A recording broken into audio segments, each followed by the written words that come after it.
Huwag kang lalapit sa akin! Sino ka? Anong lugar to? Ako si Wilson. Isa akong doktor at mechanical engineer. Nakita lang kita sa likod ng pickup truck ko. Hindi ako masamang tao, kaya wala kang dapat na ipag-alala. Vladimir! Buhay ka! Nagulat ka ba? Ako rin eh. Gulat na gulat ako na isa ka palang aswang. Pero tapos na ang pagpapanggap mo at tatapusin ko na rin ang buhay mo! Magandang araw po sa inyong lahat. Ang kwentong inyong mapapakinggan ay tungkol sa binatang si Vladimir na mula sa pamilya ng mga manunugis ng aswang. Sa kasamaang palad, inatake ng mga aswang ang bahay nila at namatay ang buong pamilya niya. Sa pag-ataking yon ay naputol ang kaliwang braso ni Vladimir. Inakala ni Vladimir na katapusan na niya, ngunit binigyan siya ng pangalawang buhay ni Wilson. Tinulungan ni Wilson si Vladimir at gumawa ito ng isang bakal na braso para magamit ni Vladimir sa paghihiganti. Ngunit paano kung sa pagbabalik ni Vladimir sa kanilang baryo ay malaman niyang ikakasal na ang nobya niya sa matalik niyang kaibigan? Magagawa pa ba niya ang kanyang misyon sa kabila ng sugat sa kanyang puso?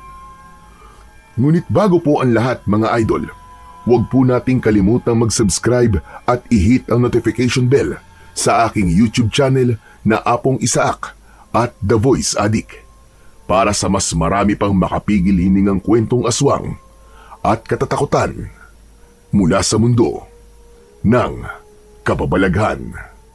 Umpisahan na po natin ang kwento. Aba, akalain mo, malapit na pala ang kasal niyo ni Bianca. Hindi ba? 2 buwan na lang mag-iisang dibdib na kayo, Vladimir. Oo, Antonio.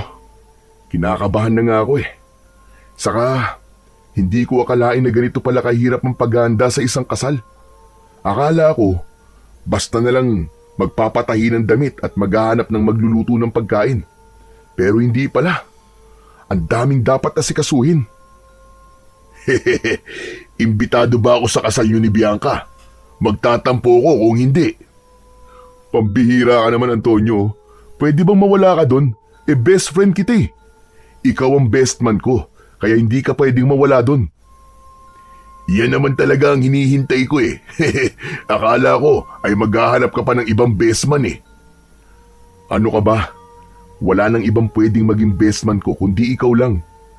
Saka, ikaw lang naman ang nag-iisa kong kaibigan May pagpipilian pa ba ako? Nang sandaling yon, ay kausap ni Vladimir ang kanyang matalik na kaibigan na si Antonio habang nagpapahinga sila sa covered court matapos maglaro ng basketball. Bata pa lamang ay magkaibigan na silang dalawa.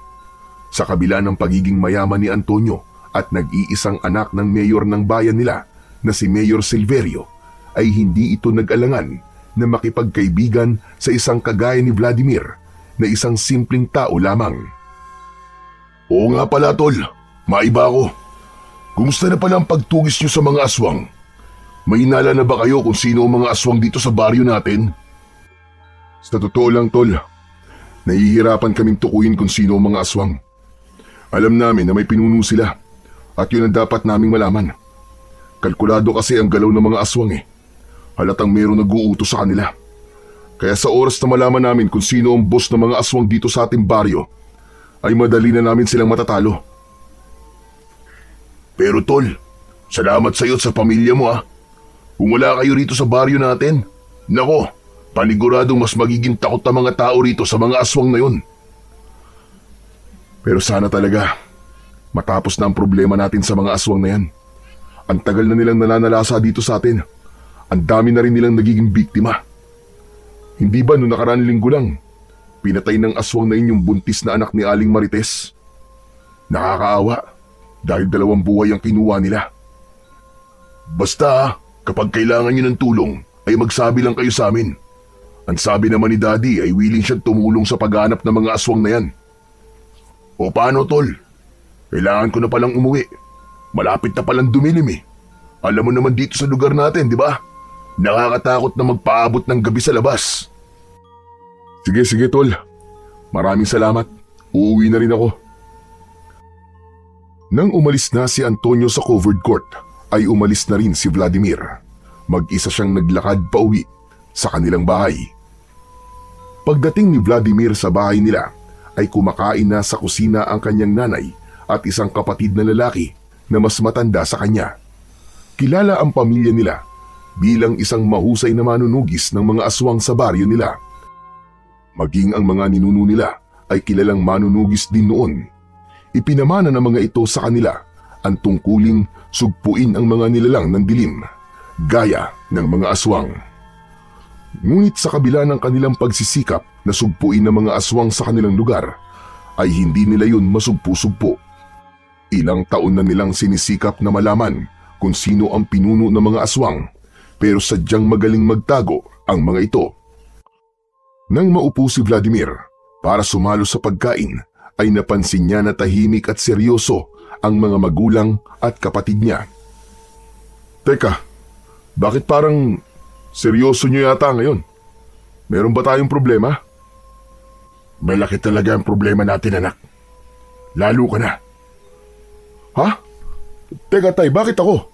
Sa pagkakaalam ko, ang problema lang natin ay yung mga aswang dito sa baryo natin. Simula ngayon, tumigil ka na muna sa pakikipagkita at pakikipag-usap kay Antonio. Ha? Bakit naman, tay? Ano pong problema kay Antonio? May hinala ang kapatid mo na aswang si Antonio at si Mayor Silverio.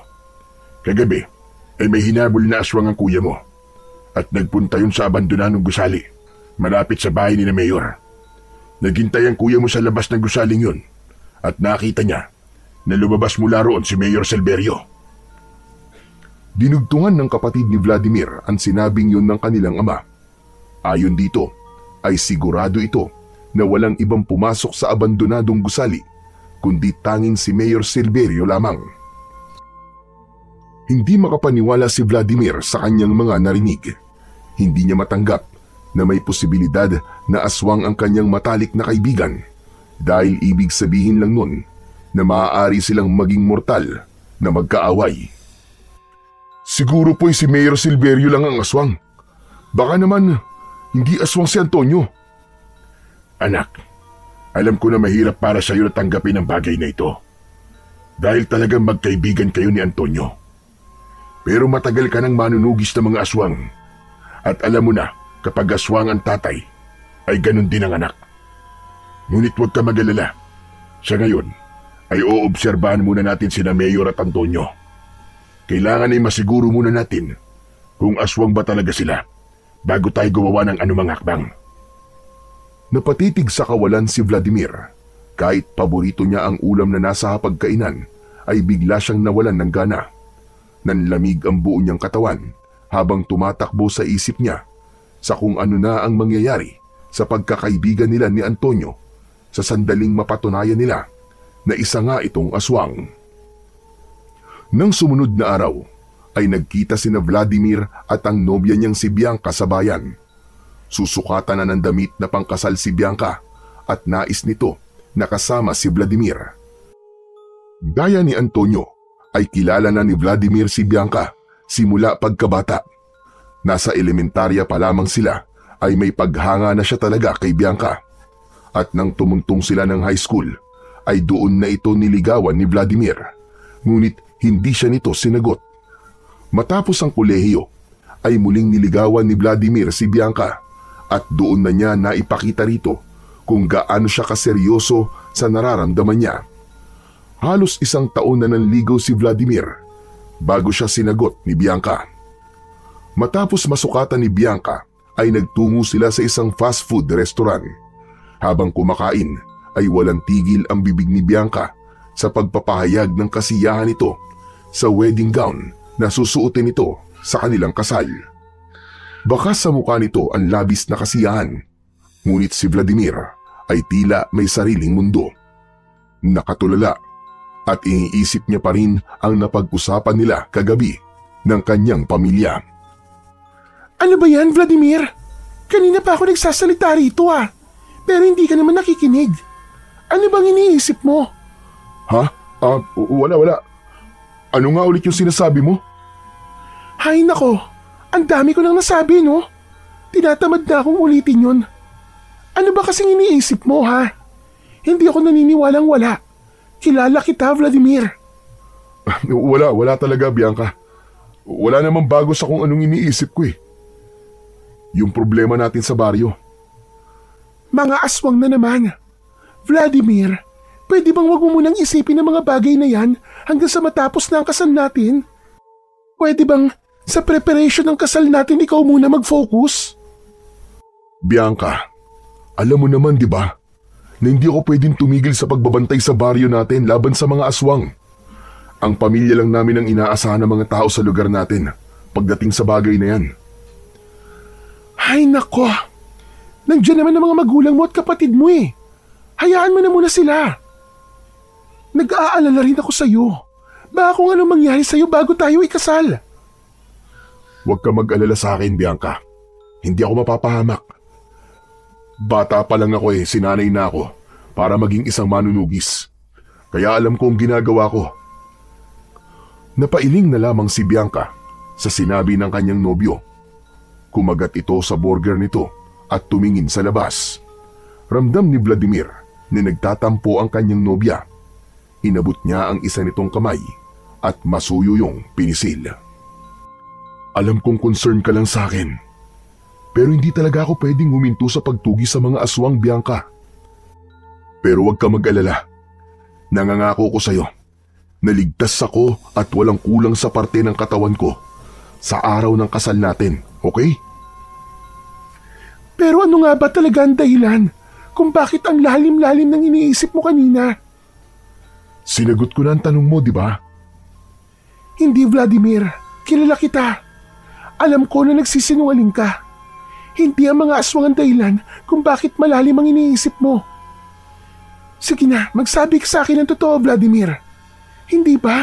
Nangako tayo sa isa't isa na hindi tayo maglilihim. Diretsong tinignan ni Bianca si Vladimir. Sinubukan niya na huwag ipahalata sa kanyang nobya na meron siyang inililihim dito. Ngunit hindi niya talaga kayang magsinungaling, lalo na pagdating kay Bianca. Kaya naman, isang malalim na paghinga ang pinakawalan niya bago siya muling nagsalita. Okay, sige. Sasabihin ko na sa iyo ang totoo. Pero Bianca, mangako ka sa akin ha, na hindi mo to sasabihin kahit kanino. Sige, pangako. Wala akong pagsasabihang ibang tao. Parang sobrang seryoso naman yung sasabihin mo sa akin. Makinig ka. Binabantayan namin ngayon sina Mayor Silverio at Antonio. May hinala kasi sina tatay na sila ang aswang sa baryo natin. Ano ka mo? Paano sila naging aswang? Lalo na si Antonio. Hindi ba? Matalik mo siyang kaibigan. Yun na nga sinabi ko kay tatay eh. Pero hindi pa naman kami sigurado. Kailangan pa namin ng matibay na ebidensya na magpapatunay ng hinala ni na tatay. Diyos ko, nakakatakot naman yung sinabi mo. Pero anong gagawin niyo kina Antonio sa oras na makumpirma niyo na aswang sila ng tatay niya?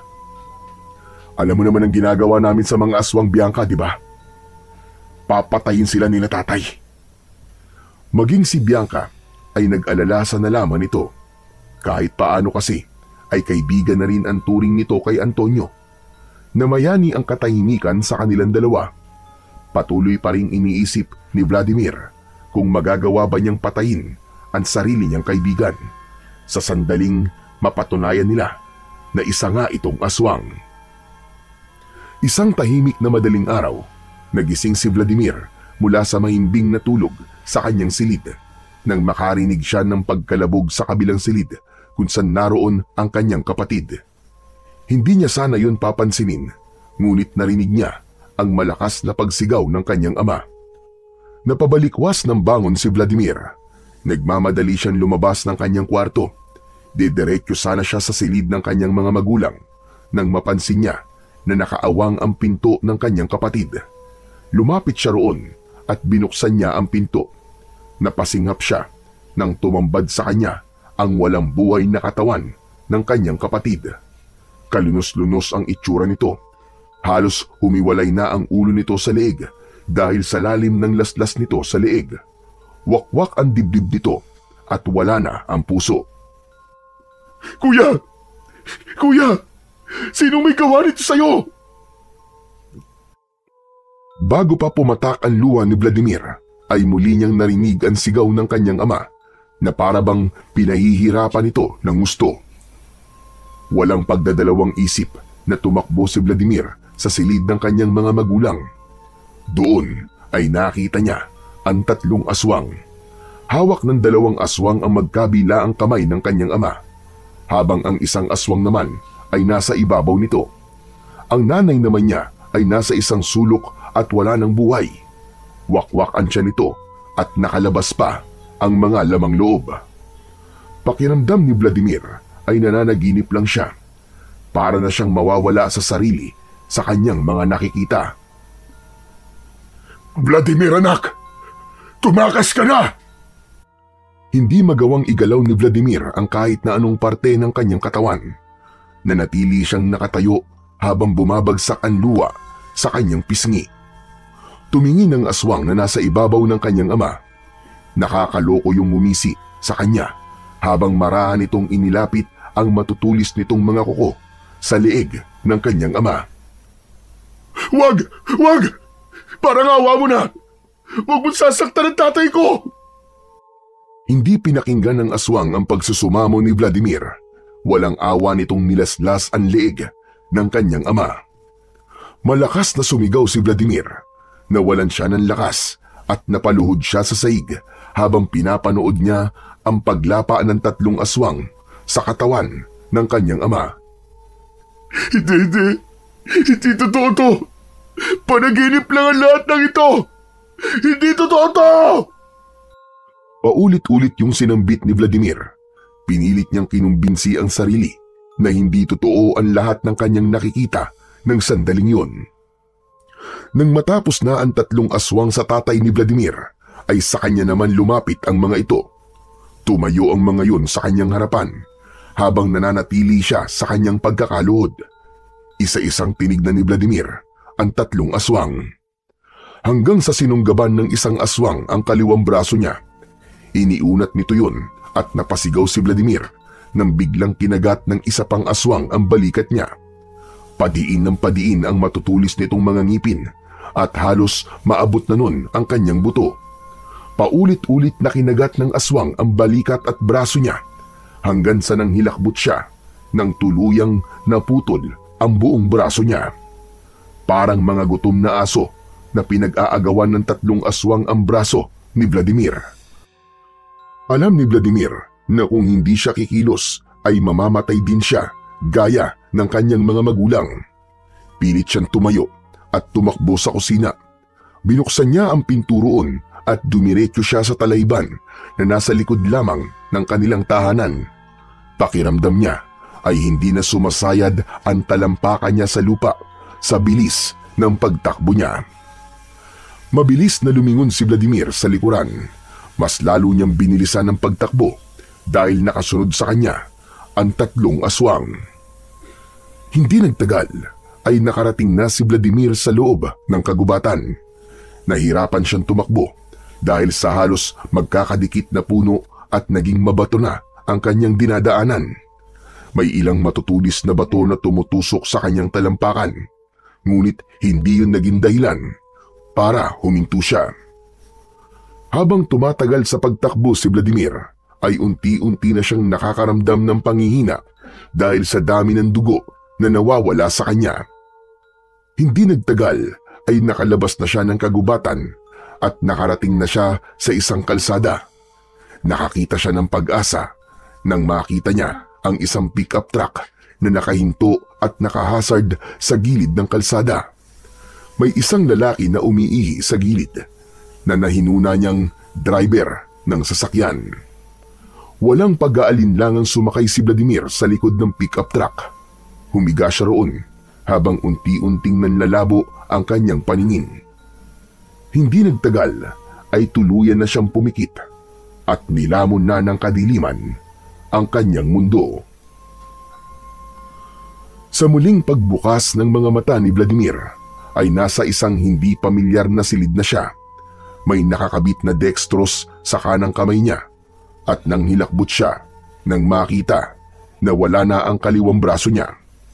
May benda sa pinagputulan nun. Nang maalala niya ang nangyari, ay nilukob siya ng galit at labis na lungkot. Napasigaw siya nang maalala niya ang sinapit ng buong pamilya niya sa kamay ng 3 aswang.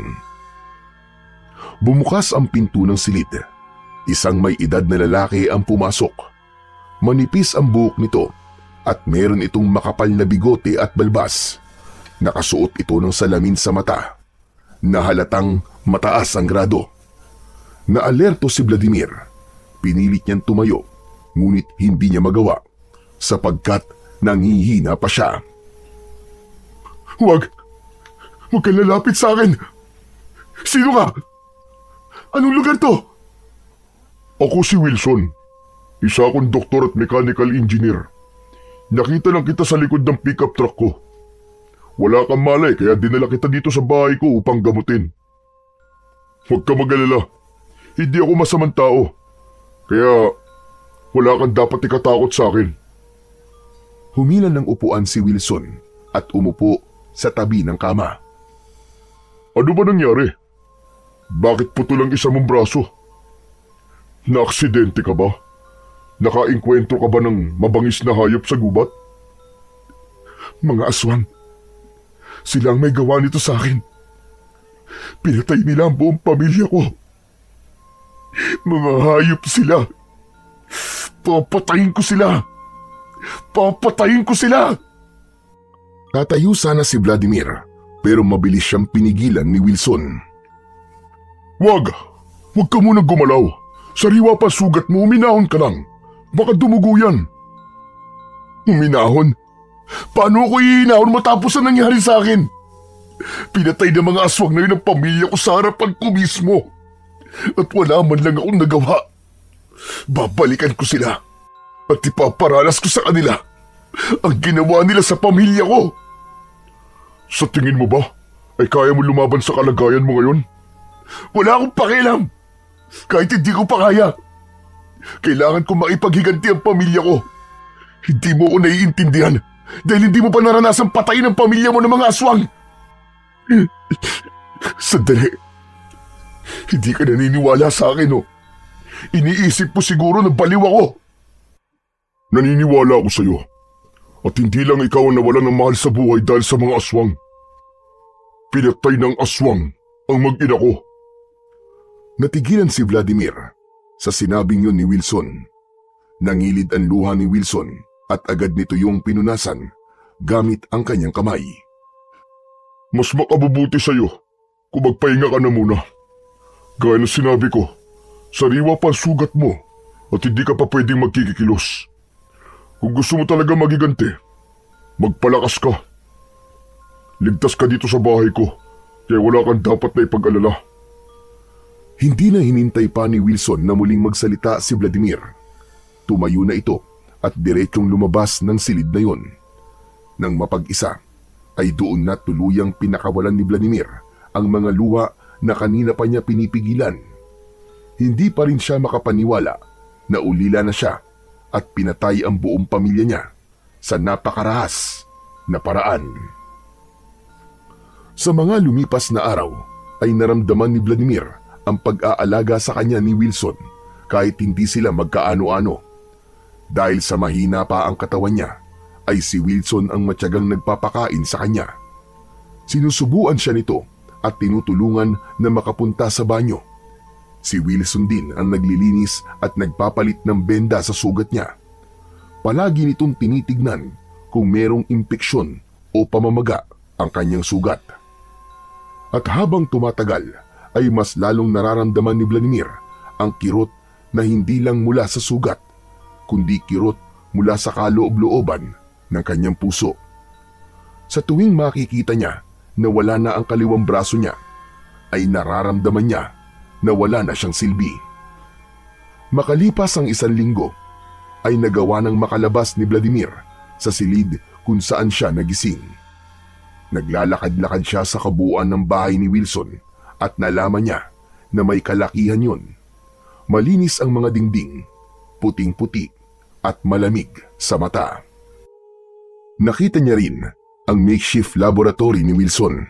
Meron dong mahabang lamesa na may mga beaker, test tube at ilang bote ng kemikal na may label sa wikang hindi pamilyar kay Vladimir. Sa kanan naman ay may isang workbench na puno ng mga mechanical parts gaya ng gears, metal plates at mga tornilyo.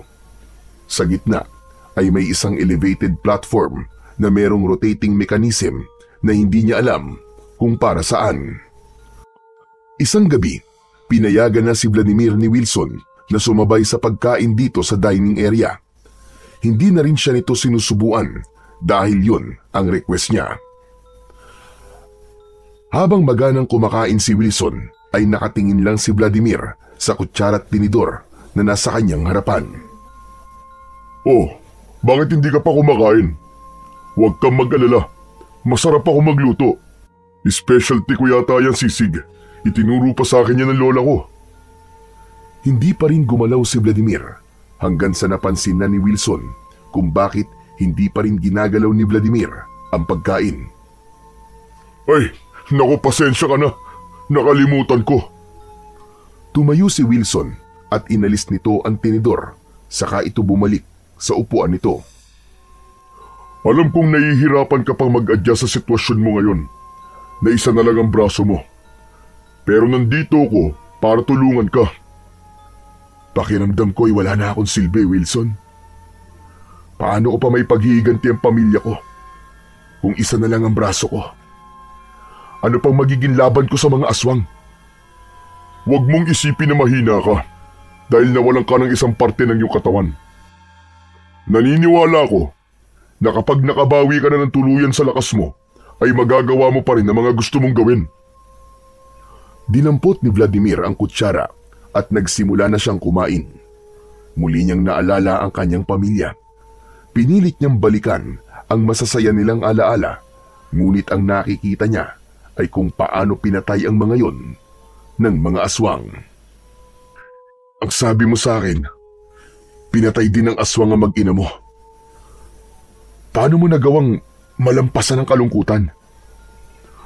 "Alam mo, Vladimir, hindi ko nagawang lampasan ang kalungkutan sa pagkawala ng mag-ina ko. Hanggang ngayon nalulungkot pa rin ako at nasasaktan sa nangyari sa kanila. Umiiyak pa rin ako sa gabi bago ko matulog. Pero ang ginawa ko ay tinanggap ko na wala na talaga sila at may dahilan kung bakit ako buhay ngayon. Ngunit bukod sa lungkot, ay hindi ko rin maalis ang galit sa puso ko, Vladimir. Galit ako sa mga aswang dahil sila ang dahilan kung bakit mag-isa na lang ako sa buhay ngayon. Gusto ko magiganti sa kanila, pero hindi ko alam kung paano. Pero ano pang silbi ko kung isang braso na lamang ang meron ako? Paano pa ako makakalaban ng ganito ang kalagayan ko? Sa ngayon, ay maliit ang tingin mo sa sarili mo. Ngunit naniniwala ko na darating ang panahon na makakahanap ka ng paraan kung paano mo sila malalabanan." Napakahirap para sa akin na pakiramdam ko ay hindi ko na kayang pumatay ng aswang, lalo na't puro kami manunugi sa aming pamilya. Bata pa lang ako ay sinanay na ako para makipaglaban sa mga aswang. Hindi ko inakala na manunugis ka pala. Pero hindi bale, gaya na sinabi ko sa'yo, nandito lang ako para tulungan ka. Pagkatapos natin kumain, ay may papakita ako sa'yo. Walang ganang kumain si Vladimir. Pilit niyang nilunok ang pagkain. Alam niya na sa kabila ng kalagayan niya, ay kailangan niyang magpalakas upang mabalikan niya ang mga aswang na pumatay sa buo niyang pamilya. Matapos ang hapunan, ay dinala si Vladimir ni Wilson sa basement ng bahay nito. Meron yung bakal na pinto na may electronic panel sa gilid. Pinindot nito ang ilang numero roon at bumukas na ang pinto. Pagpasok nila sa basement ay parang nasa ibang mundo si Vladimir. Isang malawak na silid ang naroon. May mga mesa at estante na puno ng iba't ibang imbensyon. Ang ilan ay mga bagay na hindi mawari ni Vladimir kung para saan. Isa-isang ipinakita at ipinaliwanag ni Wilson ang mga yon. May pulseras na naging patalim, sapatos na may patalim sa talampakan at kung ano-ano pa. Dito ako madalas tumambay kapag wala akong ginagawa. Ito. Tignan mo ang isang to. Itinuro ni Wilson ang isang pares ng guwantes na may matutulis na mga kuko sa dulo. Ang mga to, gawa sa reinforced steel at meron itong retractable claws. Bakit mo ginagawa ang lahat ng to? Gaya mo ay pumapatay din ako ng mga aswang. Pero magkaiba tayo ng paraan. Siyensya at kakayahan ko sa paggawa ng kung ano-ano ang ginagamit ko para labanan sila. Wala akong agimat o mutya, gaya mo na isang manunugis o antingero. Hanga-hanga ka kung ganun. Talino mo pala ang ginagamit mo sa pakikipaglaban sa mga aswang. Pero, matanong lang kita, Wilson. Paano mo pala ako matutulungan? Halika, may papakita pa ako sa'yo na sigurado akong magugustuhan mo. Naglakad si Wilson patungo sa isa pang pinto. Sumunod dito si Vladimir. Binuksan ni Wilson ang pinto at pumasok sila roon. Sa isang mahabang lamesa ay may malaking kahon na gawa sa bakal. Lumapit sila sa lamesa at binuksan ni Wilson ang kahon. Umangat ang takip nun na may konting tunog pa ng pressure release at sa loob nun ay nakita ni Vladimir ang isang bakal na braso na may kamay. Itong sinasabi ko sa iyo, Vladimir. Simula na malaman ko ang kwento mo, ay sinimulan ko na itong gawin. Teka, ano ba ang bagay na yan? Isa tong mechanical arm. Ginawa ko to para pamalit sa nawala mong braso. Gawa ito sa titanium composite, pero hindi ganong mabigat. May pressure sensors ang mga daliri, kaya kaya nitong timplay ng lakas mo. Hindi mo kailangan ng muscle para mapagalaw mo to. Dahil ikakabit ko to sa nervous system mo. Gamit ang natitirang nerve signal sa katawan mo, ay kikilos ito gaya ng dati mong braso. Marami pa itong kayang gawin, pero saka ko na ipapaliwanag sa iyo kapag natapos ko na. Sa ngayon, ay ipapakita ko muna ito dahil gusto ko na magkaroon ka ng pag-asa at hindi maging maliit ang tingin mo sa iyong sarili. May pag-asa ka pa, Vladimir. Halos parehas tayo ng pinagdaanan, kaya nais kitang tulungan sa paraang alam ko. Maraming salamat sa iyo, Wilson. Hindi ako makapaniwala na kaya mong gumawa ng ganyang bagay. Pero, kailan ko pwedeng gamitin ang mechanical arm na yan? Kung tuloy-tuloy ako sa paggawa nito, ay baka abutin pa ng 1 taon. Napabuntong hininga si Vladimir, sabay iling. Wilson, hindi ko kaya maghintay ng ganong katagal. Kung 1 taon pa bago ko magamit yan, babalik na lang ako sa baryo namin para magiganti. Kahit isa lang ang braso ko. Hindi magandang ideya ang iniisip mo. Nasusugod ka sa gera nang hindi ka handa. Hindi ito ordinaryong bakal na braso. Hindi ito ikakabit lang sa'yo tapos okay na. Kailangan ko munang masiguro na walang magiging problema kapag gagamitin mo na to. Isa pa, marami pa akong kailangan i-calibrate sa mechanical arm mo para sumunod ito sa bawat utos ng utak mo. Hindi nakapagsalita si Vladimir. Napagtanto niya na wala siyang ideya sa ginagawa ni Wilson at dapat ay magtiwala lang siya rito. Alam mo, maraming bagay sa buhay ang hindi dumarating kagad kahit gustuin natin. Pero mas makabubuti ng maghintay kaysa sumugod kagad tapos matatalo ka. Tandaan mo, Vladimir, mga aswang ang makakalaban mo. Alam mo kung paano sila gumalaw. Wala silang puso at awa. Nanatiling tahimik si Vladimir. Hindi na lang niya ipinilit ang gusto niya dahil nakuha naman niya agad ang punto ni Wilson. Simula noon, sa tuwing nasa basement si Wilson para gawin ang mechanical arm, ay palaging nanonood si Vladimir. Labis siyang namangha sa husay ni Wilson sa ganung gawain na parabang buong buhay nito ay yun na ang ginagawa nito. Nasaksihan niya ang paglalagay ng circuit diagrams sa aktwal na wiring. Nakita niya rin ang mga blueprint ng bakal na braso at ang isang monitor kung saan sinusubukan ni Wilson ang mga muscle response simulator na nakakabit sa prototype. Nalaman niya na ang bawat piyesa ng mechanical arm ay importante at ang pinakamaliit na pagkakamali ay maaaring magdulot ng pagkabigo na mabuo ang mechanical arm. Mabilis na lumipas ang mga buwan at hindi na mamalayan ni Vladimir na halos 1 taon na siyang naninirahan sa bahay ni Wilson. Naging malapit sila at nakilala nila ang ugali ng isa't isa. Pakiramdam tuloy ni Vladimir ay si Wilson na ang tumayong tatay niya. Isang gabi, naisipan ni Vladimir na puntahan si Wilson sa basement. May dala siyang sandwich at kape para rito. Naabutan niya si Wilson, nakaharap sa desktop computer habang abala sa pagtatype sa keyboard.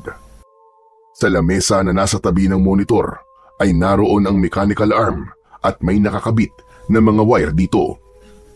Humila ng upuan si Vladimir at umupo siya sa tabi ni Wilson. Hindi man lang siya tinignan ni Wilson at hindi nito inalis ang tingin sa monitor ng computer. Wilson, malapit mo na bang matapos ang mechanical arm? Tapos na ang mismong braso. Mechanically, kumpleto na. Lahat ng joints at sensors ay nakaalay na. Pero hindi pa sapat yun. Kung ganon, ano pang kulang? Programming. Kailangan kong i-calibrate ang response system nito. Sa ngayon, ang braso ay parang kotse na walang driver. May makina, may katawan, pero walang utak na magdidikta kung kailan gagalaw at paano ito gagalaw. Ang tagal ko nang nandito, pero hanggang ngayon, hindi ko pa rin naiintindihan ang ginagawa mo sa totoo lang. Tumayo si Wilson at kinuha ang isang tablet mula sa mesa. May mga imahe itong pinakita sa kanya na hindi niya rin naintindihan. Ang bawat galaw ng utak mo ay lalabas sa anyo ng bioelectric signals. Kailangan kong itugma ang mga signal mula sa utak mo sa galaw ng braso. Kaya gumawa ko ng custom neural interface. Pero matagal tong gawin. Kailangan kong matiyak na hindi ka masasaktan o mawawala ng balanse kapag nakakabit na to sa'yo. Ibig sabihin, matagal pa pala yan. Hindi naman sobrang tagal, pero hindi ako pwedeng magmadali. Mahirap magmadali at baka mag-umpisa na naman ulit ako sa simula. Naiintindihan ko. Sana talaga gumana yan ng maayos. Sana nga, Vladimir. Sana nga. Pero natutuwa ako sa'yo dahil hindi ka nagaya ng dati na sobrang mainipin. Paano? Nahawa na ako sa pagiging matyaga mo eh. Nakita ko kasi ang dedikasyon mo sa paggawa ng braso ko. Kahit ang tagal mo ng ginagawa, ay hindi kita nakitang sumuko pinanghinaan ng loob. Kaya dapat, ganun din ako. Mabuti at na-realize mo na yan. Ang mga bagay kasi kapag minamadali ay madalas na hindi maganda nagiging resulta. Marahang tumango si Vladimir sa sinabing yun ni Wilson. Hindi na rin siya nagtagal sa basement upang makapag-concentrate si Wilson ng maayos sa ginagawa nito. Nagtungo siya sa kwarto niya sa bahay ni Wilson. Bago siya humiga para matulog, ay nagdasal muna siya na sana ay maging matagumpay ang ginagawang mechanical arm ni Wilson para sa kanya. Tuwing umaga ay palaging maagang nagigising si Vladimir. Nakaugalian na niya ang mag-jogging upang kahit paano ay makapag-ehersisyo siya. Ang bahay ni Wilson ay nasa gitna ng isang napakalawak na lupa. Walang ibang bahay doon, kundi ang kay Wilson lamang. Matapos mag-jogging ay bumalik na siya at nagtungo siya sa banyo upang maligo. Hinubad niya ang suot niyang t-shirt at hindi sinasadyang napatingin siya sa malaking salamin na nasa kanyang harapan. Natigilan si Vladimir nang makita ang peklat at pinsala na nakuha niya sa pagputol ng mga aswang sa kanyang braso. Wala na ang pisikal na sakit, ngunit ang sugat sa kanyang puso ay patuloy na kumikirot at nagnanaknak. Tumiim ang bagang ni Vladimir at mariin niyang naikuyom ang isa niyang kamay. Hindi ako matatahimik hanggat hindi ko napapatay ang mga aswang na pumatay sa aking pamilya. Sisiguraduhin ko na mararamdaman niyo ng triple ang sakit na ipinaranas niyo sa kanila. Bago pa tuluyang lamunin ng galit, ay hinubad na ni Vladimir ang natitirang saplot sa kanyang katawan. Tumapat siya sa shower at binuksan yun. Nang yakapin siya ng malamig na tubig, ay gumaan kahit paano ang kanyang nararamdaman. Lumipas pa ang ilang linggo, bagamat mas lalong naglalagablab ang galit at pagnanais na magiganti sa puso ni Vladimir, ay patuloy pa rin siyang naging matyaga sa paghihintay kung kailan tuluyang matatapos ni Wilson ang kanyang mechanical arm. Nais niya nang matapos yun, hindi lang para makapaghiganti, kundi upang makita ang kanyang nobyang si Bianca. Sa oras na matapos na niya ang kanyang paghihiganti, ay sisiguraduhin niya na matutuloy na ang naudlot nilang pagpapakasal. Isang umaga, katatapos lang mag-jogging ni Vladimir, pagpasok niya sa bahay ay sakto na palabas naman si Wilson sa basement. Napakunot ang noo niya nang makita si Wilson. "Oh, Wilson, hindi ka ba natulog na magdamag?" "Hindi. Masyado yatang matapang ang nainom kong kape kagabi." "Biro lang. Ang totoo, kagabi kasi malapit ko nang matapos ang programming sa mechanical arm mo, Vladimir." "Talaga? Ibig sabihin, malapit ka nang matapos?" "Hindi malapit na, kundi tapos ko na. Tapos na ang programming, kaya ang susunod na nating hakbang ay ikakabit ko na yun sa katawan mo. Magagamit mo na ang mechanical arm na halos 1 taon kong ginawa." Pakiramdam ni Vladimir ay tumigil sa pag-ikot ang kanyang mundo. Nanginig ang buong katawan niya at hindi niya napigilan ang mapaluha.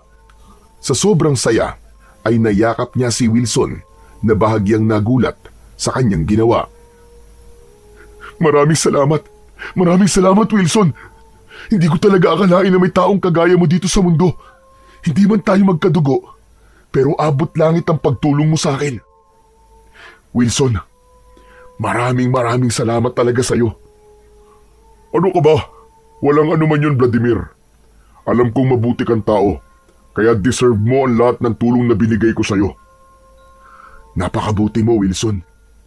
Hindi ko alam kung paano kita masusuklian sa lahat ng ginagawa mo para sa akin." "Sapat na sa akin na ipaghiganti mo ang iyong pamilya sa mga aswang.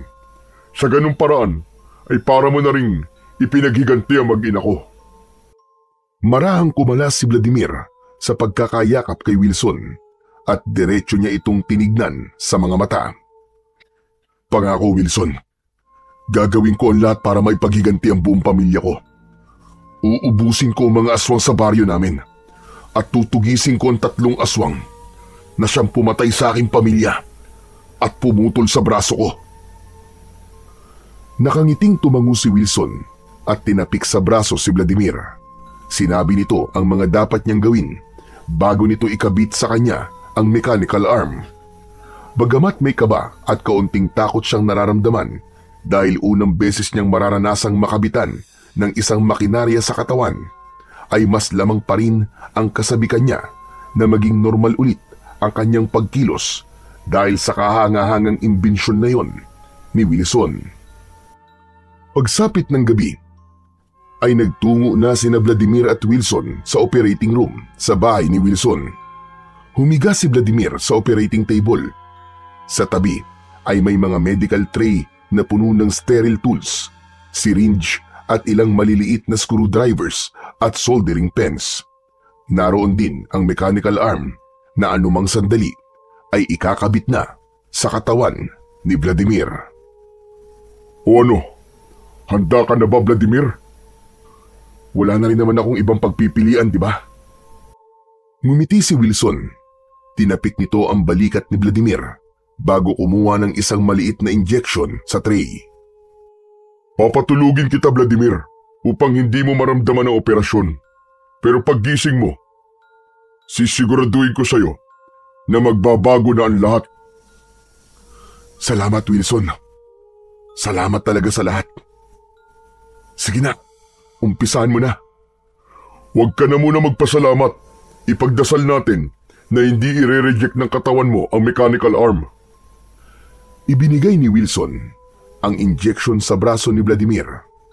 Ilang segundo lamang ay bumigat na ang talukap ng mga mata niya. Sinubukan pa niya yung labanan, ngunit hindi siya nagtagumpay. Unti-unting naging malabo ang lahat, at bago siya tuluyang mawalan ng malay, ay tila nakita pa niya ang muka ng nanay, tatay at kapatid niya na nakatunghay sa kanya. Isang malalim na paghinga ang pinakawalan ni Wilson nang tuluyan ng umepekto ang itinurok niya kay Vladimir. Nasa harapan niya si Vladimir na walang malay, habang bahagyang nakaangat ang kaliwang bahagi ng katawan. Maingat na kinuha ni Wilson ang mechanical arm.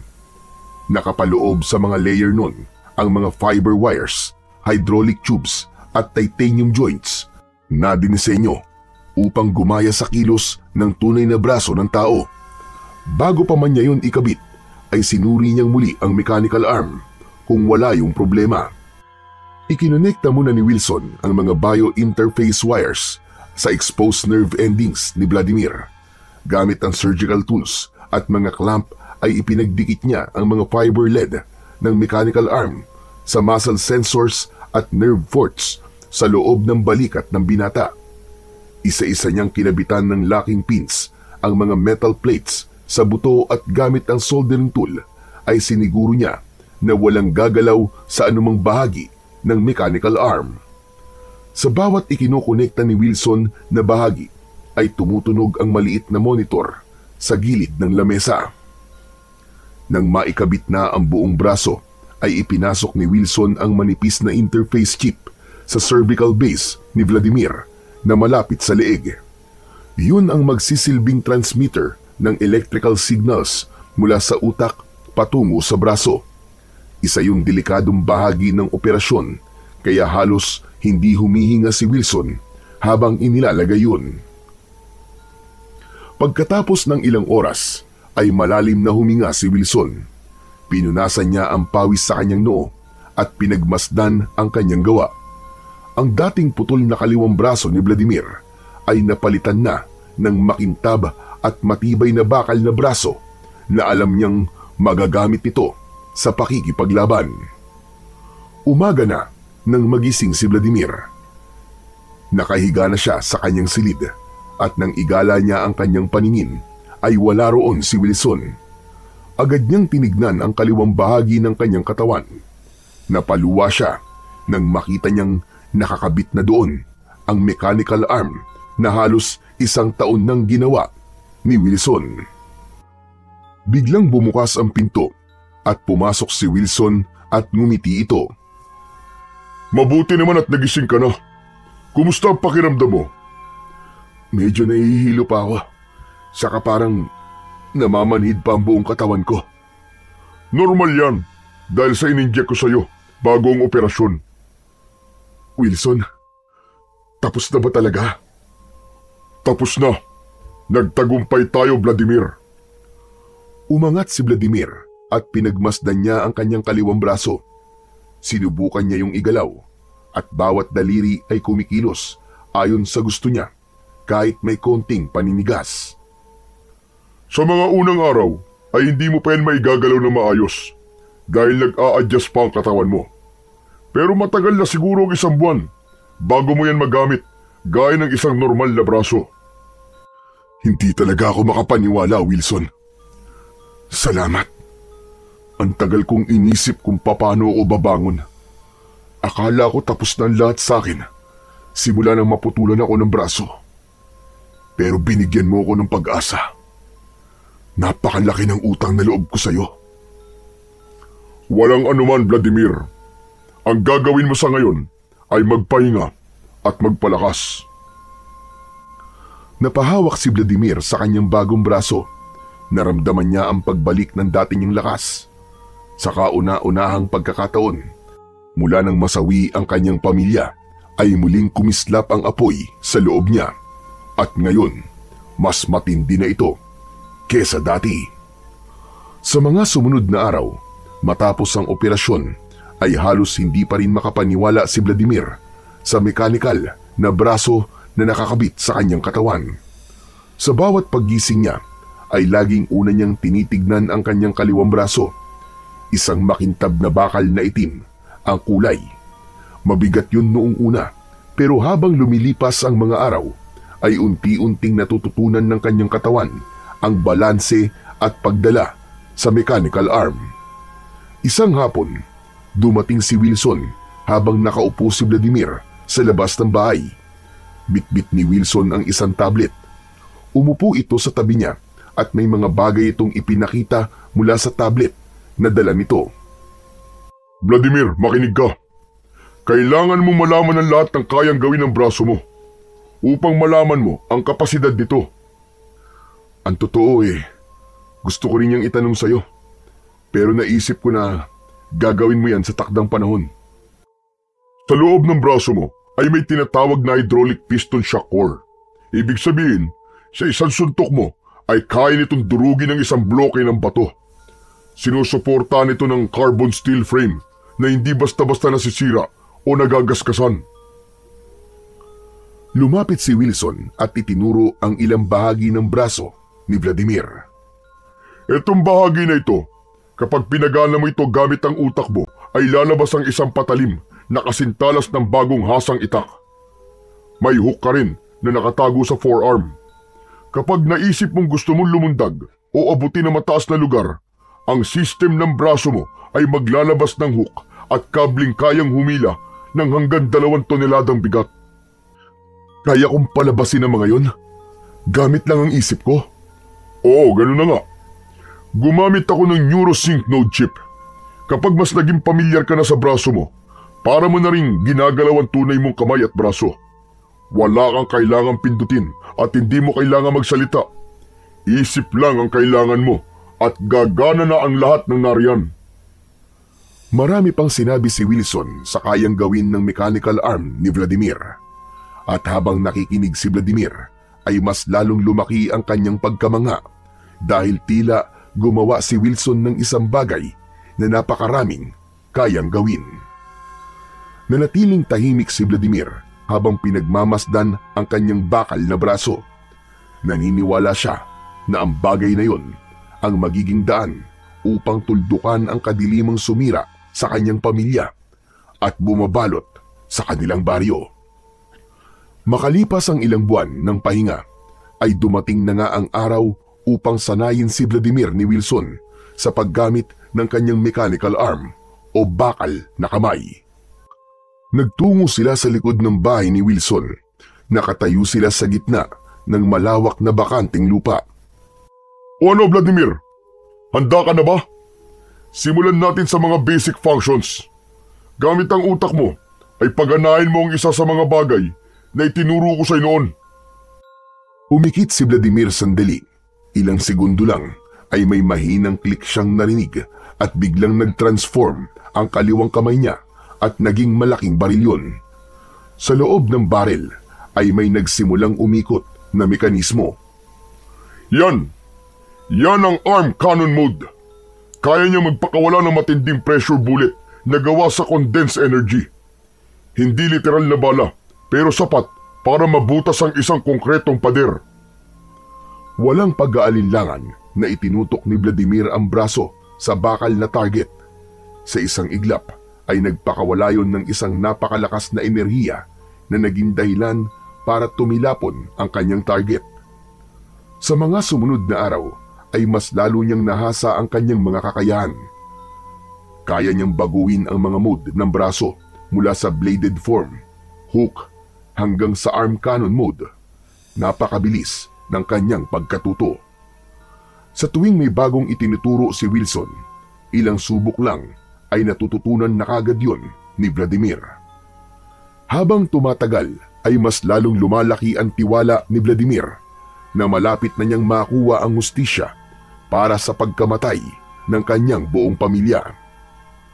Matapos ang ilang buwan ng pagsasanay, ay tuluyan na ngang nakabisa ni Vladimir ang paggamit ng kanyang mechanical arm. Naigagalaw na rin niya yun na parabang isang normal na braso at kamay. Alam niya sa sarili niya na handa na siya at hindi niya na kailangan maghintay pa ng ilang buwan para bumalik sa kanilang baryo. Habang nag-aalmusal, ay ipinahayag na ni Vladimir kay Wilson ang gusto niyang mangyari. Wilson, gusto ko nang bumalik sa baryo namin. Sa tingin ko ay handa na akong harapin ang dapat kong harapin doon. Kung ganon, hindi na kita pipigilan pa. Nakikita ko naman na handa ka na talaga. Pero, ano ba talaga ang plano mo?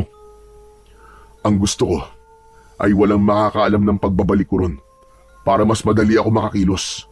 Sa ganung paraan ay magiging kampante ang mga aswang na walang tumutugi sa kanila. Magaling! Tama yung naisip mo. Suportado kita sa bagay na yan. Sige, kailan mo pala gustong bumalik sa baryo nyo? Kahit bukas na sana. Alam ko na dahil wala nang tumutugi sa mga aswang sa baryo namin ng napakatagal na panahon, ay baka mga aswang na mga nagahari doon. Kailangan kong kumilos sa lalong madaling panahon.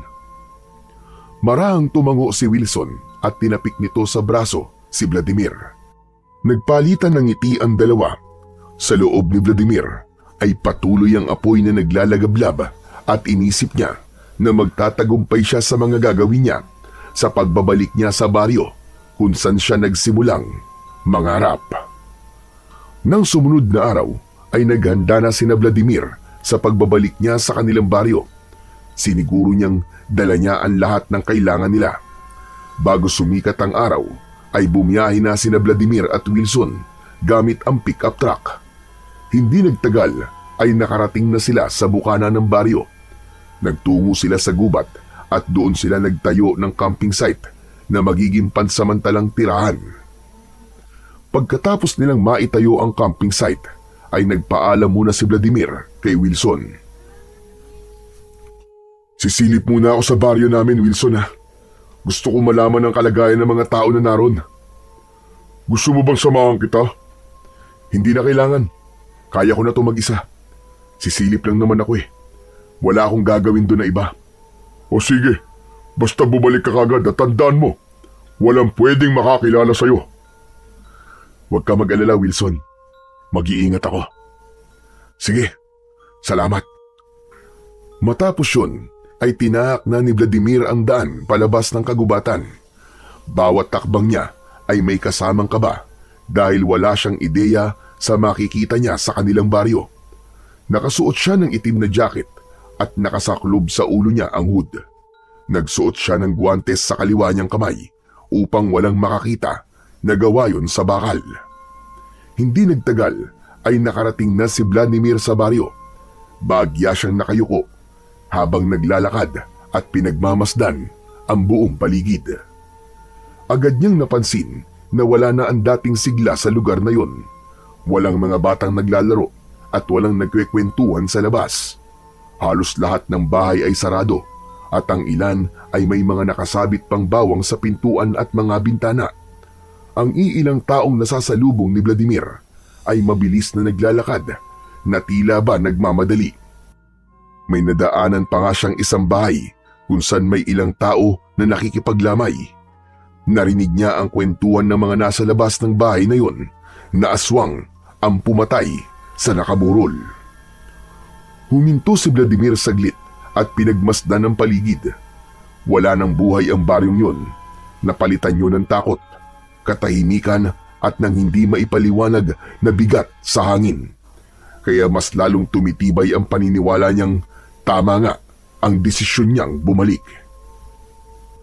Sa pagpapatuloy ng paglalakad ni Vladimir ay nadaanan niya ang bahay ni Bianca.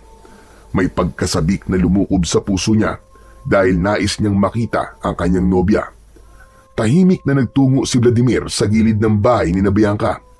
Sumilip siya mula sa nakabukas na bintana at doon niya nakita si Bianca na kausap ang matalik niyang kaibigan na si Antonio. Natuwa si Vladimir dahil ang hinuha niya ay si Antonio ang gumagabay kay Bianca sa mga panahon na wala siya. Antonio, sigurado ka ba talaga na patay na si Vladimir? Sigurado ako, Bianca. Hindi ba? Nakita natin ang putol niyang braso sa bahay nila kasama ng bangkay ng pamilya niya. Kung nakatakas man siya sa mga aswang, ay hindi na rin siya mabubuhay dahil sa marami ang dugong mawawala sa kanya. Ngunit wala tayong nakitang bangkay ni Vladimir. Paano tayo nakasiguro na patay na talaga siya? Marahil ay kinain na siya ng mababangis na hayop sa gubat. Isa pa, kung buhay pa si Vladimir, ay hindi pwedeng hindi siya magpupunta nung inilibing ang pamilya niya. Huwag mo nang isipin si Vladimir, Bianca.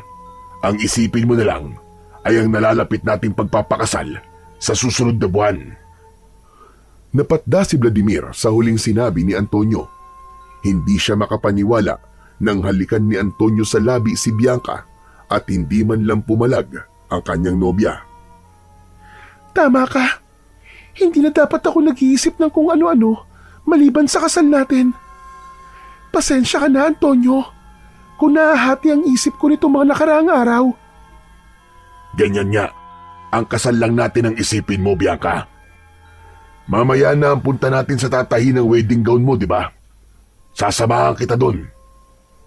Salamat, Antonio, ha? Salamat kasi hands-on ka sa preparation sa kasal natin. Pakiramdam ni Vladimir ay paulit-ulit siyang sinasaksak ng patalim sa kanyang dibdib. Malinaw na hindi siya nagawang hintayin ni Bianca at imbis na sila ang ikakasal, ay si Antonio ang kasama nitong haharap sa dambana ng Diyos sa simbahan. Napaatras siya at hindi sinasadya na natapakan niya ang isang bao. Nabasag yun at gumawa ng malakas na ingay. Biglang sumilip sa bintana sina Bianca at Antonio. Bago pa makita ng dalawa ang mukha ni Vladimir, ay mabilis siyang tumalikod at naglakad palayo. Hoy! Hoy, sino ka ha? Anong ginagawa mo rito? Hindi pinansin ni Vladimir ang pagsigaw ni Antonio. Mas binilisan niya ang paglalakad, ngunit hinabol siya ni Antonio at hinawakan nito ang balikat niya. Alam ni Vladimir na kung patuloy siyang lalayo ay makakahalata si Antonio kung sino siya. Marahan siyang humarap habang nakayuko. Sino ka ha? Bakit nasa bakuran ka ni Bianca? Pasensya na. Nawawala kasi ako at magtatanong lang sana ako kung saan ang daan palabas ng baryong to. Ganun ba? Diretsuhin mo lang ang daan na yan. May makikita ka mga tricycle. Pwede ka magpatid sa kanila, palabas, o kung saan ka man pupunta. Maraming salamat. Sige, mauna na ako. Sandali. Alisin mo nga yung hood mo. Gusto kong makita ang mukha mo.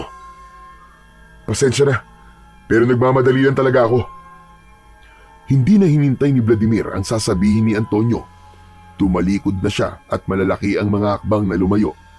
Kahit paano ay nakahinga siya ng maluwag dahil hindi na siya nito sinundan. Nang makarating si Vladimir sa loob ng kagubatan, ay doon niya pinakawalan ang mga luhang kanina pa niya pinipigilan. Napasandal siya sa isang puno habang umiiyak. Bakit? Bakit hindi mo ko inintay, Bianca? At sa dinami-dami ng lalaking pwede mong ipalit sa akin, bakit si Antonio pa? Bakit ang matali ko pang kaibigan? Sa galit ni Vladimir ay humarap siya sa puno at malakas ngayong sinuntok gamit ang kanyang bakal na kamao. Nagulat siya nang nahati sa gitna ang puno at bumagsak yun sa lupa. Nakalimutan niya ang taglay na lakas ng kanyang mekanikal na braso at agad niyang pinagsisihan ang kanyang ginawa. Pinunasan niya ang kanyang mga luha at saka siya muling naglakad pabalik sa kinaroroonan ni Wilson. Naabutan ni Vladimir si Wilson sa kanilang campsite na nagluluto. Napangiti ito nang makita siya, ngunit agad siyang yumuko upang itago ang namumugto niyang mga mata.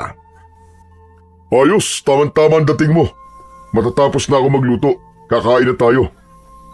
O ano, kumusta pala ang baryo nyo? Nakakalungkot. Base sa nakita ko, totoong aking hinala na mukhang naghahari na roon ng mga aswang. Kung ganun, dapat ka na talagang kumilos. Pero huwag ka mag-alala. Matutulungan ka ng mechanical arm mo sa pakikipaglaban. Paniguradong lahat ng aswang na makakaharap mo ay kamatayan ang sasapitin. Teka. Bakit ba nakayuko ka pa rin? Wala ka na sa baryo nyo kaya tanggalin mo na yung hood mo. Ang init-init eh. Hindi sinunod ni Vladimir si Wilson. Umupo siya sa camping chair at nanatiling nakayuko. Tila naman na-curious si Wilson kung bakit ayaw niyang ipakita ang mukha niya. Lumapit ito at biglang inalis ang kanyang hood. Napailing ito nang makita ang namumugto niyang mga mata. Umiyak ka. Huwag mo sabihin hindi. Bakit ka umiyak? Dahil ba sa naawa ka sa mga tao sa baryo nyo? Pambihira. Talagang wala na akong maililihim sa iyo no? Wala na talaga. Kahit halos 1 taon pa lang tayo magkakilala kilala na kagad kita, Vladimir. Kaya sabihin mo sa akin kung bakit ka umiiyak. Malay mo, matulungan kita. Wilson, si Bianca kasi. Yung nobya mo, nang sabi mo ikakasal na sana kayo dati? O bakit? Ano nangyari sa kanya? Nagkita ba kayo kanina? Hindi, Wilson. Pero nakita ko siya at si Antonio. Yung matalik kong kaibigan. Narinig ko na nag-uusap sila tungkol sa nalalapit nilang kasal. Nanlaki ang mga mata ni Wilson sa kanyang narinig kay Vladimir. Ano? Yung nobya at best friend mo magpapakasal? Paano nangyari yun? Hindi ko rin alam, Wilson. Siguro'y masyadong maraming nangyari nung nawala ako. Baka nagkahulugan sila ng loob, kaya ngayon, ikakasal na sila. Ang sakit naman yan. O paano? Anong plano mo ngayon? Ipapaalam mo na ba sa nobya mo na buhay ka pa para mapigilan ang kasal nila? Hindi. Wala akong balak na sirain ang pagsasama nila. Kung sila nga nagmamahalan, ay wala nang dahilan para sirain ko kung anong meron sila ngayon. Tatanggapin ko na lang na hindi talaga kami ni Bianca ang nakalaan para sa isa't isa. Saka mas mapapanatag ako kung si Antonio mapapangasawa niya. Kasi alam ko mabuting tao si Antonio. Grabe ang pagsasakripisyo na gagawin mo, Vladimir. Mas lalo tuloy akong humahanga sa'yo. Yun na lang ang pwede kong gawin sa ngayon Pareha silang malapit sa puso ko. At ayoko magkagulo sila ng dahil sa akin. Magpupokus na lang ako sa kung bakit ako bumalik sa baryo namin. Ayoko matapos ang 1 taon na pagod mo sa paglikha sa braso ko nang dahil lang sa wasak ang puso ko dahil sa pag-ibig. Tama yan, Vladimir. Ganyan nga. Pero wag mo masyadong i-pressure ang sarili mo. Dapat ay maging malinaw pa rin ang isip mo sa mga magiging hakbang mo. Hindi ka dapat magkaroon ng distraction, lalo na't aswang ang magiging kalaban mo. Pero mamaya na natin pag-usapan ang bagay na yan. Luto na tong pagkain natin, kaya kumain na muna tayo. Tumango na lang si Vladimir at pilit na ngumiti. Habang kumakain sila ni Wilson, ay hindi pa rin maalis sa isip niya ang narinig niyang pag-uusap ni Bianca at Antonio. Ayaw niyang maging ipokrito sa kanyang sarili, kaya kahit sa loob niya ay inamin niya na nasasaktan siya at hindi siya masaya sa gagawing pagpapakasal ng kanyang nobya at matalik na kaibigan. Kinagabihan ay agad na sinimulan ni Vladimir ang paghahanap sa mga aswang sa kanilang baryo, lalo na ang 3 aswang na pumatay sa kanyang mga magulang. Kahit lampas 1 taon na ang nakakalipas, ay tandang-tanda pa rin niya ang anyo ng 3 aswang na yun. Matapos ang mabilis na paghahanda, ay nagpaalam na si Vladimir kay Wilson. Tinakpan niya ng malaking panyo ang kanyang bibig at ilong upang walang makakilala sa kanya. Mag-iingat ka, Vladimir. Gamitin mo mechanical arm mo kung kinakailangan. Sila ang dapat mag-ingat sa akin. Humanda lahat ng mga aswang sa baryo namin dahil uubusin ko sila. Ganyan nga. Huwag mong hayaang mawala ang apoy sa dibdib mo. Pero huwag mong kakalimutan na hindi rin maganda na masyado ka nagpapadala sa galit. Ipagdadasal ko ang kaligtasan mo, Vladimir. Nagpasalamat siya kay Wilson bago siya naglakad patungo sa kanilang baryo. Pagdating niya roon, ay sumalubong sa kanya ang katahimikan. Tahimik siyang gumalaw at nagmasid sa paligid. Bawat madidilim na lugar ay sinuri niya upang masigurong walang aswang na nagtatago doon. Hanggang sa nakarinig si Vladimir ng sigawan sa kung saan. Tumakbo siya roon at nakita niya sa bubong ng isang bahay ang mga nilalang na may mahahabang dila, matatalas na kuko at ngipin at mga matang tila bola na apoy na sobrang pula. Sa isang iglap ay sinira ng mga nilalang na yun ang bubong at pumasok ang mga yun sa bahay. Bukod pa ron ay nakita rin niya ang iba pang nilalang na pilit na sinisira ang mga pinto at bintana ng mga bahay. Mga aswang, humanda kayo dahil ako ang magiging katapat nyo. Katapusan nyo na! Sa gitna ng kadiliman na gabing yun ay lumapit si Vladimir sa bahay na nilusob ng mga aswang. Tahimik siya, ngunit alerto habang nakikiramdam. Sa loob ay may isang bata na nasa ilalim ng lamesa habang nanginginig sa takot. Wala nang buhay ang mga kasama nito sa bahay. Isang aswang ang unti-unting lumalapit sa bata.